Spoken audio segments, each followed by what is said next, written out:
Good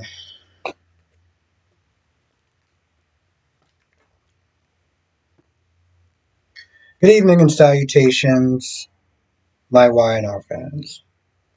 You know, this Sharon story, right? This Sharon story is very polarizing for a lot of people because there's very few people actually do like this story. Most people don't like this story. I'm cool with this story because in the years I've actually watched this show, and I was sitting there saying about 3 years, give or take, they haven't done a damn thing with Sharon Newman. Everything up until this point has been, up until this whole Cameron Kirk or whatever, has been boring as shit, right? But a lot of people are just like, oh, I don't like this story, and I want it to end. End to do what? End to do what? You want this story to end to do what? For her to sit there and go back to the coffee house and start dispensing advice and stuff like that? For her to be the coffee therapist? What do you want for her? What kind of story do you think that Josh Griffin is going to be able to tell given his history? I'm not saying that the story is perfect, but seeing how they didn't give her a damn thing up until this point, maybe we should sit there and start being a little kind of grateful. Because, after this story, they're probably going to go back to giving her nothing. Just saying. Now, with that being said, this story is somewhat kind of cuckoo, right? You have Sharon Cynthia driving around with this bloody evidence or whatever, like bloody towel and stuff like that, and is upset that she can't sit there and see her imaginary friend, um, Cameron Kirsten, I think that's his name. It's like, where are you? You're not here, and I need you. You just left me in the lurch. I'm just like, well, this chick is totally losing it. But the whole goal is to try to get Daniel and Lucy out the apartment. And so she winds up texting Daniel from Heather's phone. And at first, Lucy gets really excited. She's like, oh my God, she's alive and everything like that. It's like, no, no, no, no.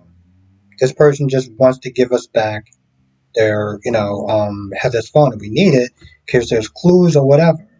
So they decide to meet up at the athletic club or whatever, or wherever that place is at. So they go down there.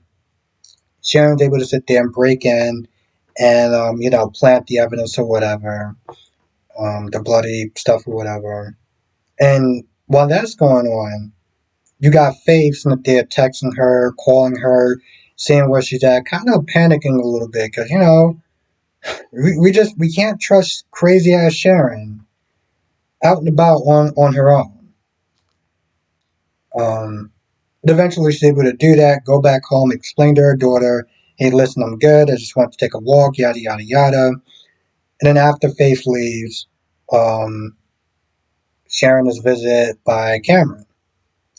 And Cameron tells her, I want you to know just how difficult it is to sit there and try to explain this imaginary, dark, conscious part as an actual person.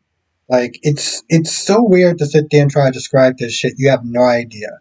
Anyway, long story short, Cameron's like, you need to sit there and make an anonymous call um to the police so this way we can get Daniel locked up and justice for Cassie and blah blah blah blah blah blah blah blah. Now Lucy and Daniel meet up with Chase Chance,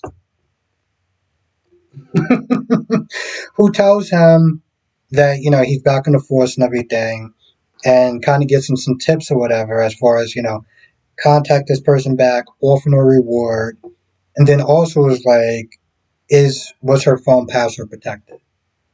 Then it was like, of course. So now it's like, well, how would this person know how to get into her phone? You know, because getting into a getting into a password protected phone is not an easy thing to do. Yes, there are people that are hackers and stuff like that. There's technology that you can sit there and get into somebody's phone, but like it just adds more questions, into how you're able to sit there and get into this person's phone. Now, while that's going on, you got Nick, Phyllis, and Summer talking about ways to sit there and help Daniel. Um, Kind of talking about this whole story about her actually getting hit, blunt force trauma to the head, and being like, maybe somebody intentionally tried to hurt her or harm her. While that's going on, Nick is like, well, it's not exactly the best idea to sit there and start coming up with different scenarios and stuff like that. And it's just better just to let the cops sit there and deal with this whole Heather thing. And I'm like, Nick, if it was somebody that was close to you, would you just let the cops sit there and just handle the whole thing? No. Well, then maybe you should, I don't know, kind of shut the up on that front. Okay? I get that Phyllis wants to help, and Nick is like, listen, it's all good to sit there and try to help, but, you need to sit there and let them come to you. All that advice seems very great, but if it was closer to home to you, all that advice would go out the window. You would be sitting there thinking about worst case scenario. You'd be one sitting there thinking like, this whole story is kind of sus. Maybe she actually got murdered.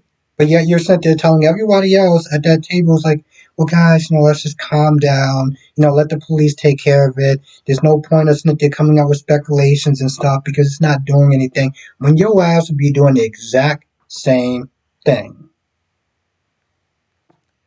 Um. So Kyle is celebrating, and Audra is not happy, right? Now, Audra comes in and is like, you know, I'm going to sit there and get the company back, and, you haven't won yet, and this, that, and the third, right? Like,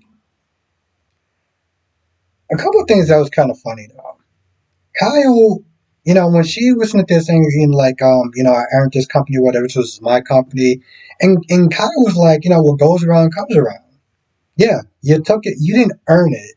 You took it from somebody else. You took it from Tucker. And now you had the same thing happen to you. And they're all just like, listen, you never had to worry. You never had to struggle and stuff like that. You never had to sit there. All this stuff that she's doing is entirely pointless. And you are just making yourself look like an ass. Because all the whining and complaining and everything like that, he doesn't care. Yeah, you can sit there and tell him he never had to work for anything in his life. What good is that to sit there and tell a rich person that? What is that going to do? Is that going to make him somehow feel bad and feel sympathetic or hurt his feelings or anything like that? The guy is born with money. And he's sitting there bragging in your face and sitting there saying, I won and you lost and ha ha ha ha ha. Like, why even bother to sit there and give him that amount of energy and that amount of attention? And so finally, I think either she walks away or they just part ways. But, you know, Audra winds up calling Sally and telling her about the whole thing and how she's going to sit there and get back the company. And, now she got to sit there and try to find a way to deal with it because it's Victor Newman. So it's like, what are you really going to do? And also, Kyle was like, you're hanging out with Nate because at this point, you lost pretty much everything. And, you need a safety net to sit there and land on, which is true. Where are you going to work at? Again, Sharon wouldn't sit there and hire you to be a barista. Abby wouldn't sit there and hire you to work at society. So you don't really have a lot of options. On top of that, I imagine the Grand Phoenix is hella expensive to live at. So at some point, those savings and everything like that is going to dry up. What you going to do next? So while she's sitting there venting to Sally about the whole thing. Sally sitting there talking about Adam. Now, Audra is like, you need to sit there and fight and try to get Adam back. Love is once of a lifetime, this, that, and the third. Which I'm like, you're being kind of a hypocrite because you could have gave Tucker that same understanding. You could have sat there, you could have fought for him. You know, Sally's in a position where she's not there talking about Chelsea and Adam's love for Chelsea, and it wasn't really that far off from Tucker and his history with Ashley. Even after you found out that this chick had multiple personalities, you pretty much still was ready to sit there and kick him to the curb because, well, you're immature. But you're giving, out of all people, you're the one that's not there giving Sally advice about how to fight back for a man. Yeah, okay, sure. Um, And I think Sally's going to sit there and take it at this point, kind of questioning that whole thing. I'm like, you're kind of better off sitting there starting something with Billy at this point. I don't know Billy's track record, but I can imagine that Billy's track record is somewhat better than Adam's. Just saying. You could do worse. You could be with Adam. Like, you could do worse. You could be with Adam. Um, what else wound up happening? I think that's about it for the most part. I can't think of anything else. All in all, I'll sit there and say this was a pretty decent episode. Um, that's the thing about YNR.